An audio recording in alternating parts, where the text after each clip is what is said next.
Massad Boulos, special advisor to U.S. President Donald Trump for Africa, was busy last week. He was on a whirlwind tour of the Maghreb region.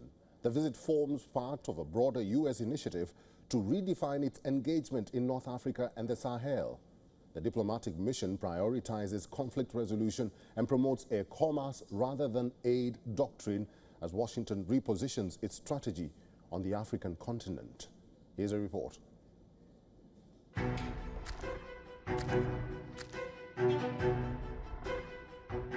Amid the flurry of news, it may have been easy to overlook this mini-summit, which included the leaders of Gabon, Guinea-Bissau, Liberia, Mauritania and Senegal, and featured a televised lunch with the president. The fact that the meeting appeared to meet US expectations may have contributed to its low profile.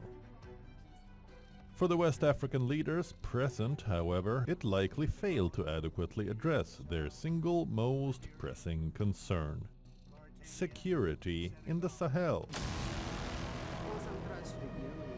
It was this statement by Trump that clubbed the essence of his engagement in and with Africa. And we're shifting from AID to trade.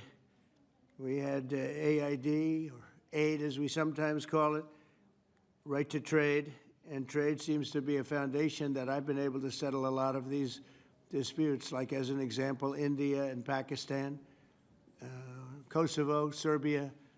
I said, you guys are going to fight, we're not going to trade, and we seem to be quite successful in doing that. To that end, we have closed the USAID group to eliminate waste, fraud, and abuse, which was tremendous waste, fraud, and abuse. With US President Donald Trump on a cost-cutting warpath since starting his second term, aid to Africa has been slashed, and now defense spending is in his sights. But could these approaches cost more in the long run? The phrase his administration presses on Europe to assume more of the cost of its own defense is burden sharing. This is the challenge that Washington is now throwing down to African armies too, and they are far less comfortably resourced to take it on. Massad Boulos, a special advisor to President Donald Trump on African affairs, was to embark on a tour of the Maghreb after the Trump-African leaders mini-summit. The visit is part of a broader US initiative aimed at reasserting its influence in North Africa and the Sahel. The focus of this initiative is on conflict resolution, emphasizing a trade, not aid approach as Washington redefines its African strategy.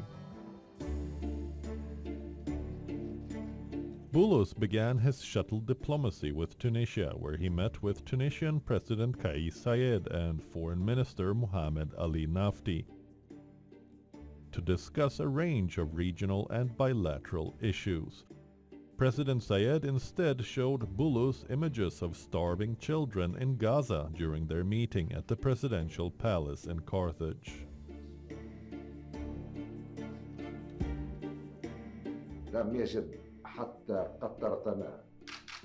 The child couldn't even find a drop of water. This is totally unacceptable. Is this the international legitimacy, the very legitimacy that is crumbling day by day?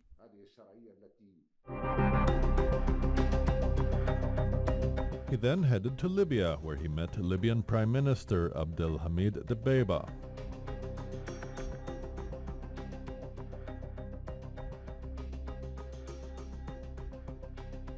And then ended his tour with a visit to Algeria, where he met Algerian President Abdelmadjid Tebboune. The visit comes at a time of heightened diplomatic activity in North Africa, with key topics on Boulos' agenda including the Western Sahara dispute, a long-standing point of contention between Morocco and Algeria, as well as irregular migration and the evolving role of US diplomacy on the African continent. Boulos' North Africa tour comes amid rising trade tensions after the Trump administration signaled support for new tariffs on several Maghreb countries. Of Lebanese descent, Massad Boulos is a prominent businessman and the son-in-law of President Trump. He currently serves as a senior advisor on Middle East and Arab world affairs, and has previously outlined his vision for implementing US policy in the region. The visit is being closely watched as a possible indicator of Washington's future engagement in North Africa, especially in light of the region's growing strategic importance and shifting international dynamics. Africa Bureau, WION, World is One.